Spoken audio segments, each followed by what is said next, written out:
आगे बढ़ेंगे। आपको बताएं, पाकिस्तान कम्युनिटी रूस के सदर मलिक शहबाज की जानिब से मास्को में पहले रोज़े से इफ्तारी का अहतमाम किया जा रहा है।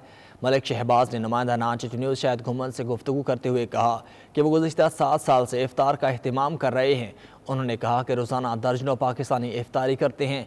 उन्होंने मज़ीद क्या कहा, ये जानते हैं।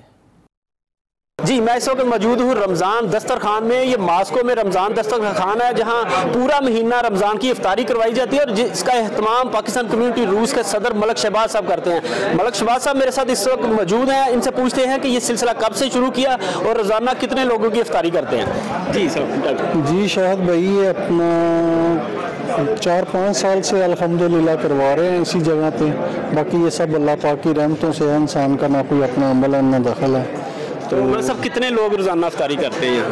ये 20 से 25 लोग अल्हम्दुलिल्लाह डेली होते हैं। तो आज भी माशाल्लाह रौनक लगी हुई है। 30 भी हो जाते हैं, कभी 20 भी होते हैं, मुख्तलिफ होते हैं, कोई फिक्स नहीं है।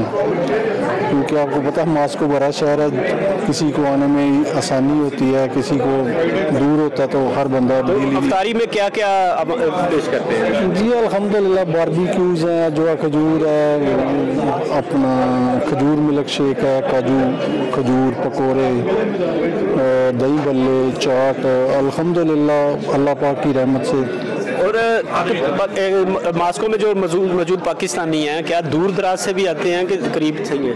देखिए सबके लिए ओपन है, जो आना चाहे बिस्मिल्लाह। लोग आते भी हैं, दूर से भी आते हैं, नज़दीक से भी आते हैं, मुख्तलिफ होता है। जी, आपने सुना कि मलिक शहबाज साहब कहते हैं कि ये 5 साल से सिलसिला शुरू किया और ये सिलसिला जारी रहेगा। अल्लाह ताला इनके रिज़्क़ में बरकत दे और ये सिलसिला पाकिस्तानियों के लिए जो इन्होंने शुरू किया है वो गामज़न रहे। जी।